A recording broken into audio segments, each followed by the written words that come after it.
Welcome to Art Ed Radio, the podcast for art teachers. This show is produced by the Art of Education, and I'm your host, Andrew McCormick.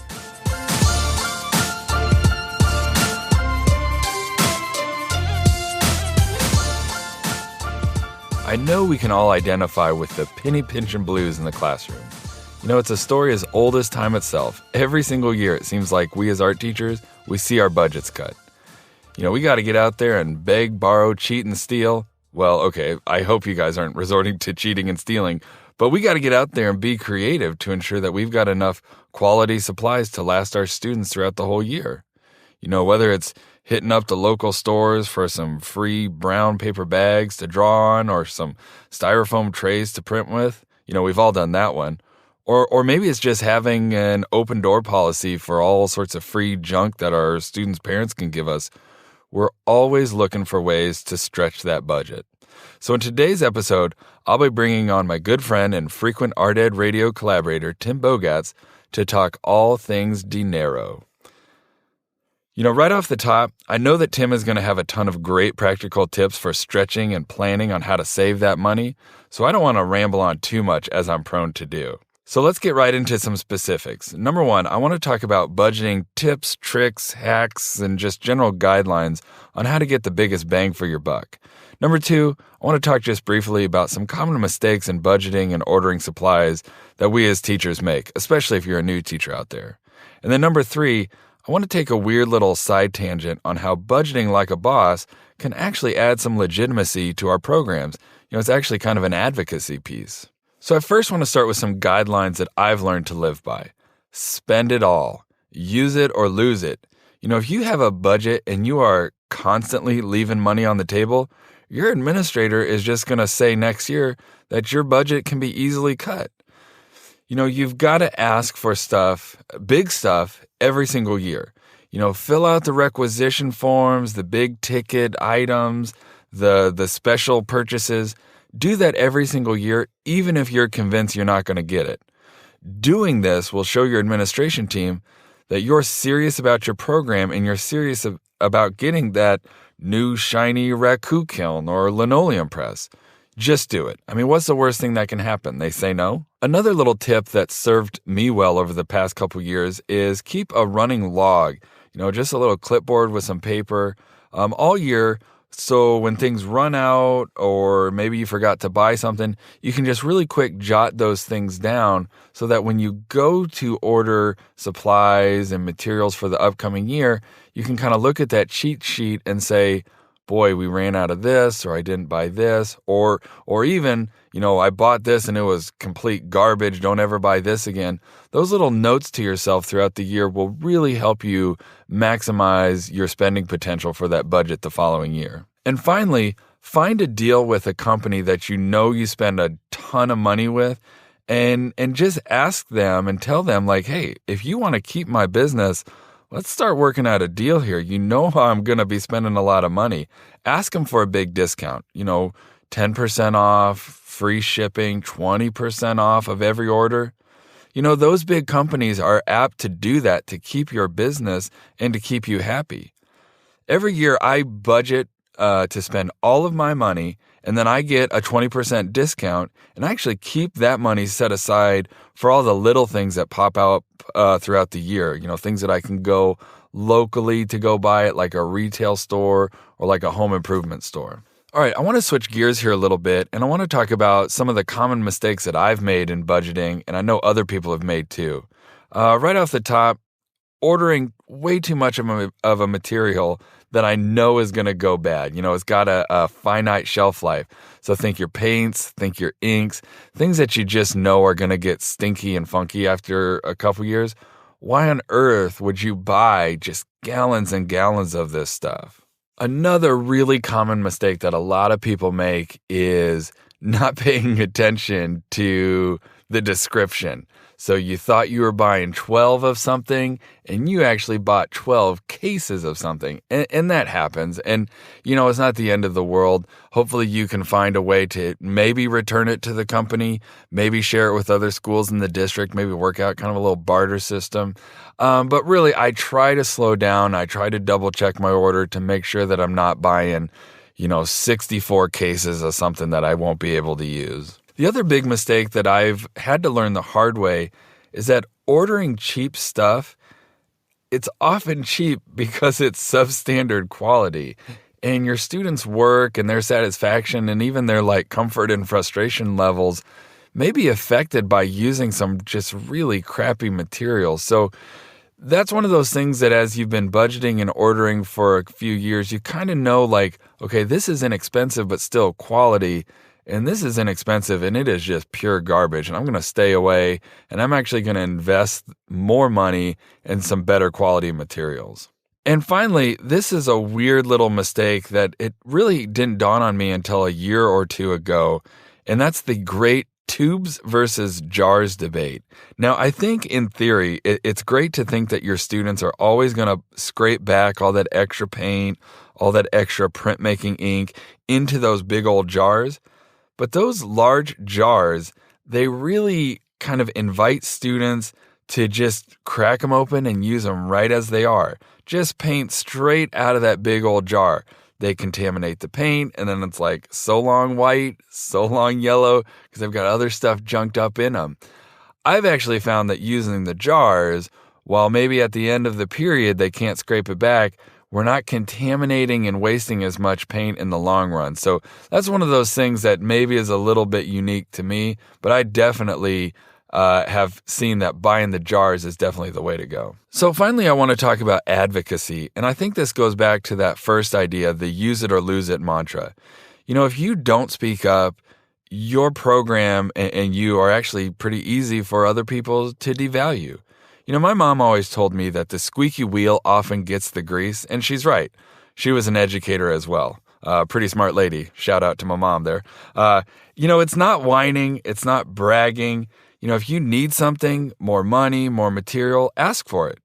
Use up all your money every year and then figure out a way to ask for more money, whether it's grants, a GoFundMe account, your PTA funds. Do more cool stuff. And then you got to show that off. Say thank you to those groups and people that made all that cool stuff possible. And it's just a really great advocacy piece. As we're talking here about how to tame the budget madness and budget like a boss, and you're saying to yourself, I really could use some more tips and tricks on, organization and streamlining practices in my classroom, practices like purchasing supplies every year, then I think you would really benefit from checking out AOE's courses, Managing the Art Room and Designing Your Art Curriculum. Managing the Art Room is a 2-credit course, while the curriculum course is 3 credits. They both begin at the first of the month, and that's right around the corner. So what are you waiting for? Get on it already. So head on over to theartofed.com and check out these courses and many more under the Courses tab. So now, since we're talking budgeting here, let's bring on the main penny pincher himself, Tim Bogat.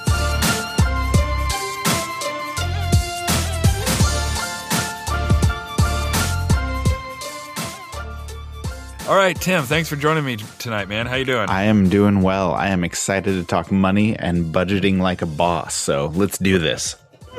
All right, so right off the bat, I want to ask you kind of 2 separate tracks of thought that I see or think about when I think budget. Do you buy just what you specifically think you're going to need, per project, per grade, per class? Or do you just buy a bunch of junk that you're going to go through? Oh, man, that's a good question. Because I do both. All right. So there's the planning side of me that is we need this for these projects.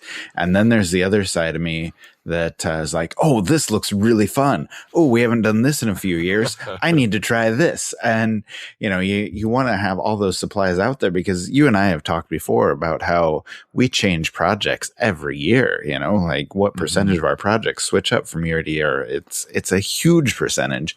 And so you can't necessarily budget for that if you don't know what you're going to do. Now, obviously, if you have that curriculum that's set for you and you have specific things that you need to teach every year, you can order as it applies to those things. But if you have a little bit more autonomy and a little bit more freedom, and you can do basically whatever you want, there are so many different things that you need to buy just so they're available, depending on, when inspiration strikes and what you're going to do. And so you need to go through the catalog or wherever you order from and say, oh, this would be great to try. Oh, we need to have some of these on hand, just so you are ready, when it comes time to try those new projects. So give me, because I agree, I kind of do the same. I like to do like, okay, I know I'm going to use this, and this for this project.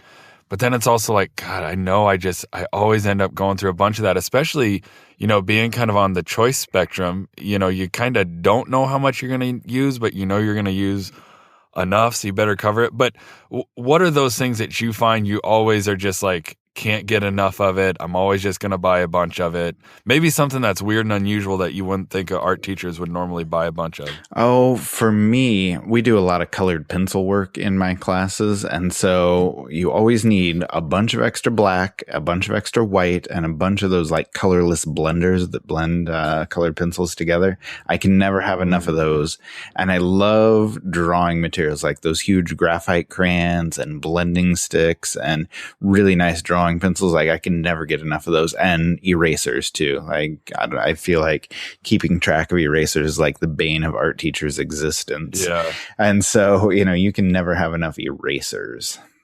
See, mine's a little different. Mine's always like a little bit more like construction oriented. Like I buy like 1,000 rolls of tape every year. Like it's just like packing tape, duct tape, masking tape. Like can never get too much of that stuff. And like even like I set aside a little bit of my budget just to like go to like a big box, Target or Walmart or something for like aluminum foil and saran wrap and just like all that junk. And, I always try and get cardboard, as much cardboard as I can get and as many newspapers as I can get, just because they're used for so many different things. Like we paint on cardboard, we build with cardboard, we use newspaper for backgrounds and for armatures and for sculpture itself. And like those are things where, I'm always trying to collect more cardboard and more newspaper and get donations of it. And just, I can never get enough of either of those things.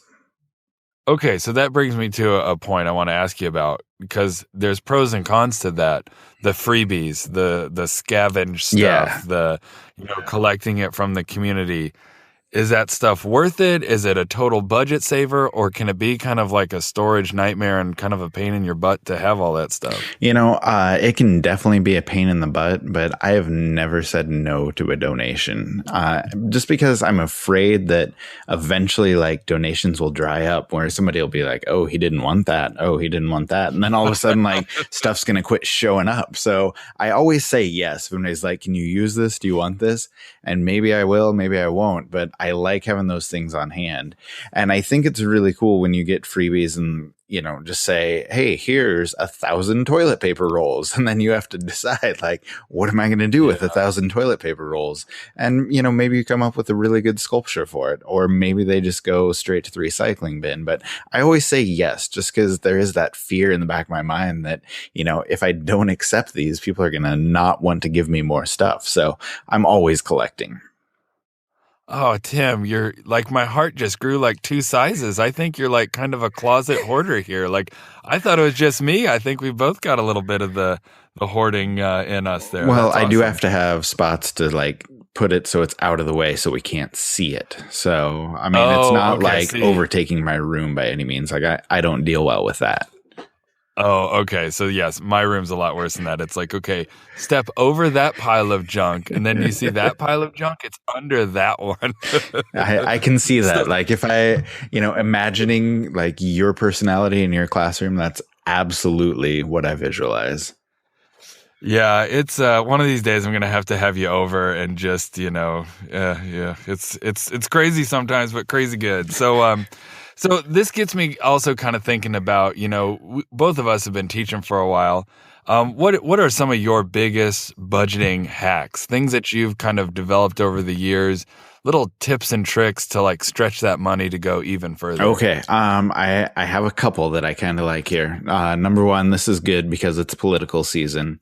Those political yard signs Oh, I can never get enough. As soon as the election's over, I drive around and take down as many political signs as I can. And then those are the most beautiful surfaces to paint on. Just slap some gesso right on there. You can do some amazing stuff with those. So No, wait, you do ask permission first, right? no, To like no, steal just the take the signs. ones that are on like public places, but wait till the election's over and then you're doing work for people, right? You're cleaning up for I them. guess that's So, true. no big deal. So I just grab Just my wife's car, which is a little bigger than mine, and just fill the back with political signs. And then I have, painting surfaces for years to come. Oh, that's awesome. Yeah, just make sure you double check your calendar, folks, and don't like get it the week before and then have people screaming at you from their front porch or something. Two more things, both related to painting, because my budget got cut by a huge amount just a couple years ago. And so I've had to kind of get creative when it comes to things. First thing with paintbrushes, we always go through a ton of paintbrushes. And I realized, oh, hey, we barely have enough for everyone. And I couldn't just like set out the brushes in case they didn't get washed or in case they disappear, which always seems to happen. And so what I did was I gave every kid 3 brushes. Every kid in my painting class, they got 3 brushes. And I said, these are yours for the year. Like, you don't get any more. So they're responsible for keeping track of them. They are responsible for washing them. And if they lose them, if they don't wash them out, they don't have any paintbrushes for the rest of the year. And that has been really, really effective, where I have just a specific amount that go out at the beginning of the semester, beginning of the year, and they keep them for the rest of the year. And we've had so few brushes go missing and so few brushes get ruined. Like, giving kids that responsibility has been a huge help. And then that's cool. The other little hack for painting is I couldn't order those lovely little white palettes because we didn't have enough money for those. And so what I did, I don't even know where this idea came from, just maybe a stroke of genius for just a second, as rare as that might be for me. But we got all of the discarded books from the school library, and I brought them in to use as palettes. And they're actually like double use. So you can put your paint right on top of the book, like right on the cover it with your saran wrap if you're going to use it day after day. Or if you just have like 1 day's worth of paint, just put it right on the pages of the paper. And as soon as you're done, just tear that page out of the book, throw it away, and you're good to go. So just give every kid a discarded book at the beginning of the year, and that is their palette for the year as well. So that has saved me a ton of money on brushes, palettes, paints, all that kind of stuff. The discarded book as a palette, like, I'm kind of speechless. Like, that's amazing. I would have never thought of that. And every year our library in our building is like boxing up some books that we don't want anymore. Anybody wants them? Yes, you do. Like, you do want those, Andrew. Go grab them. Yeah.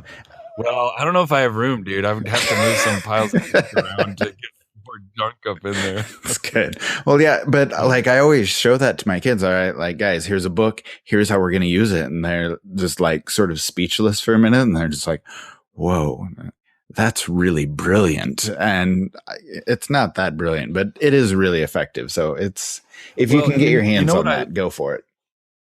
You know what I like about it? Because I just witnessed this the other day, or I mean this morning. I saw it this morning. I have these like, pretty big size yogurt cups, and they're all uniform. I found like a bunch of them, and kids think that you can put paint in that, so they just put a massive amount of paint in these things. It's like, no, that's for the water. The water goes in there. You use the pallets for the paint, and even with the pallets, they fill it up way too full. Using the book idea, I mean, like, kids aren't going to fill up 1 page of the book like with all that much paint, because it's going to like run all over the place. You've almost like invented this way to like kind of self-regulate like even how much paint they get out per day. So you're probably wasting a lot less. Yeah, it has worked out really well. That's good. Really awesome. So let's flip the script now from like successes and things that, you stumbled across that are awesome to like, what are some just like laughable mistakes you made, and maybe think like early on with budgeting, things that went awry, things that just went really poorly when you were buying supplies? Oh, I think it really comes down to just, everyone makes mistakes when it comes to budgeting. And, sometimes they're just because you don't know what you're doing. Sometimes you just overlook some things. And, at the beginning, when I was first teaching, I'm like, oh, I want to try out these 75 different colors of glaze. Like, God, what a waste. Like, you can limit the palette a Right. little bit, and you just have this huge waste of money, but you only like ordered 2 of each bottle.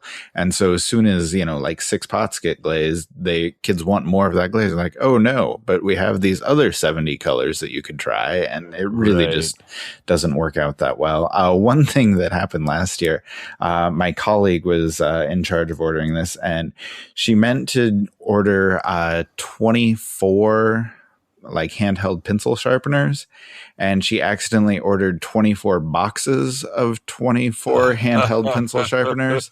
And so there are 576, I think, pencil sharpeners just sitting around the art room. Awesome. And like, we haven't pencil sharpeners for decades. So you need to make like some found object sculptures with these like totally usable and good pencil sharpeners just to get rid of them or something. Nice. What about you? What kind of mistakes are you making when it comes to budgeting? Oh man. Well, the reason I laugh at that is because it's like I've done that mistake so many times where like you're maybe going too fast or something and you just don't read the fine print well enough. And just last year, I thought I was getting 4 quarts of fire orange low temp glaze, and I got 4 gallons of it. And it's like, I don't have 4 gallons of anything, let alone like bright this very specific bright orange glaze. So, I mean, and I've made that mistake before where it's like, whoa, I bought way too much of this. Or sometimes, because I slip up on my inventory, it's like, oh yeah, I need 6 more cartons of plaster gauze. Oh, I just found 4 cartons of plaster gauze that I didn't use last year. And, luckily, our district has been really good about like me pushing that off onto like some of the elementary teachers who maybe have less of a budget. So like I'm always kind of like sharing stuff that I don't need or I have too much of. And we kind of have like a barter system going on. Like I'll give you some red paint for some of that glaze. Yeah. And that's been one way to kind of get around that mistake. But that's usually the big one that I do, is just not paying close enough attention to those numbers. And I think, early on, kind of like you said, you'd buy, 70 different varieties of glaze. I think the thing I would do is every year it's like just buying way too much stuff that then like is going to sit and then go bad. Like some of that acrylic paint and some of that stuff, like it's kind of got a shelf life. Oh yeah, it can start to smell really, really bad. Yeah, so I mean, to have a better sense of like, what do I realistically need to replace this year versus I'm stocking up for like the Armageddon and I'm having all the paint in the world. That was a mistake I made because I'm like, I got all this money. Yeah. And I would just buy too much of stuff that would then go bad. But, a lot of teachers do get into this system where they kind of stock up on one material. And, if you're going to do that, I mean, paper really doesn't go bad unless you're talking decades and it starts to yellow. There's like some of those things like, your tools, your linoleum cutters, your brayers, that sort of stuff. But a lot of the consumables really does have a shelf life, and you kind of need to watch that. So. Yeah, I think it is something to be careful of. And like you said, those tools, like those are worth investing in. Those are worth getting plenty of.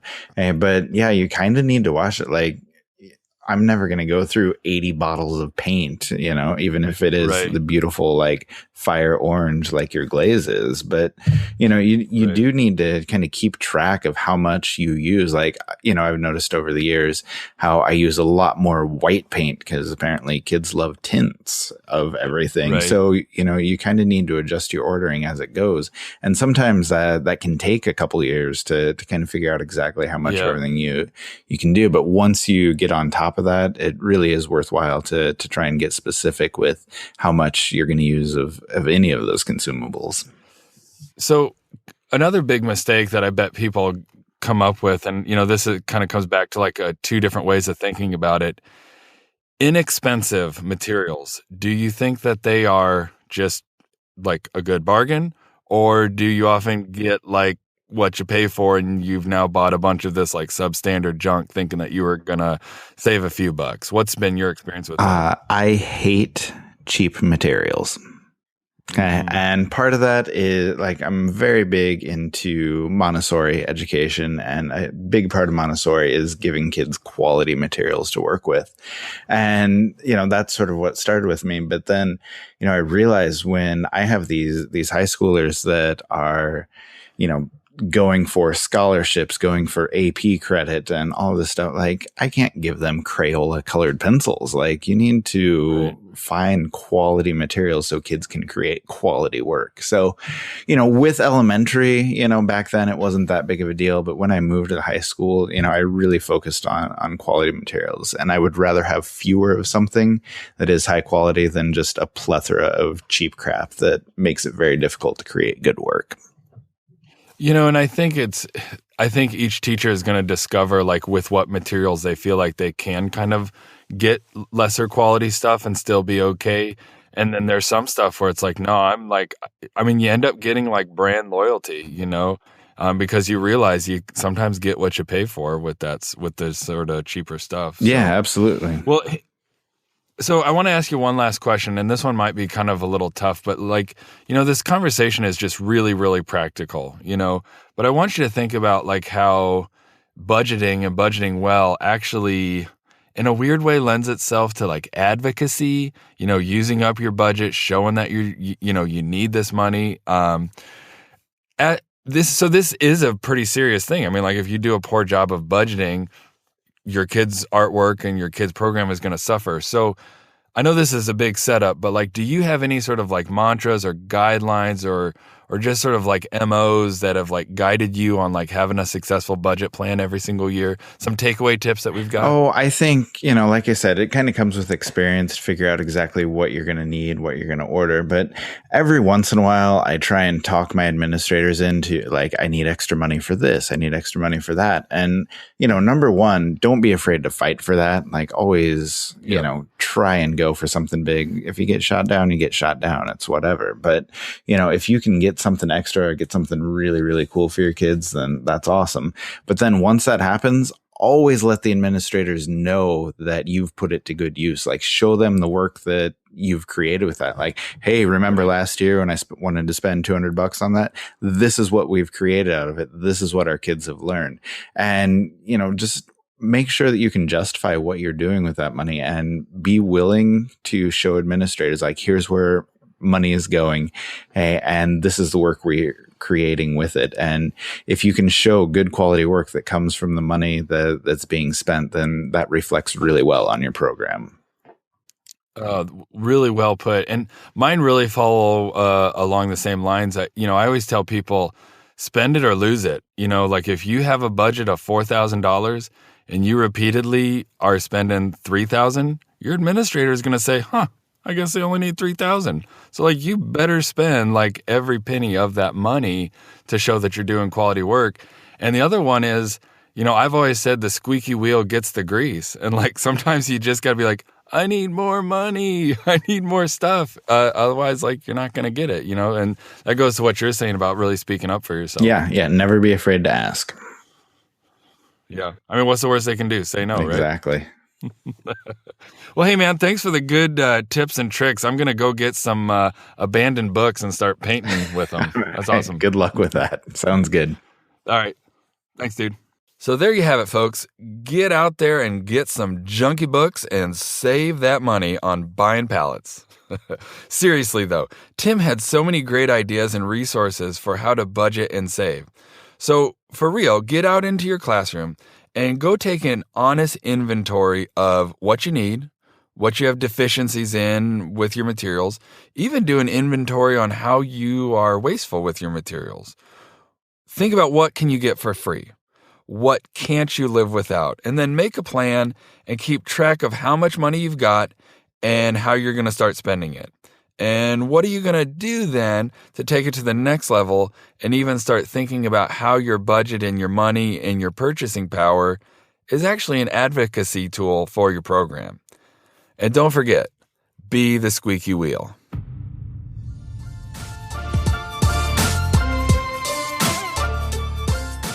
Art Ed Radio is developed, produced, and supported by the Art of Education with audio engineering by Michael Crocker. If you want to support the show and you enjoy what we're doing, please head on over to iTunes and you can subscribe and leave some comments or even write a review.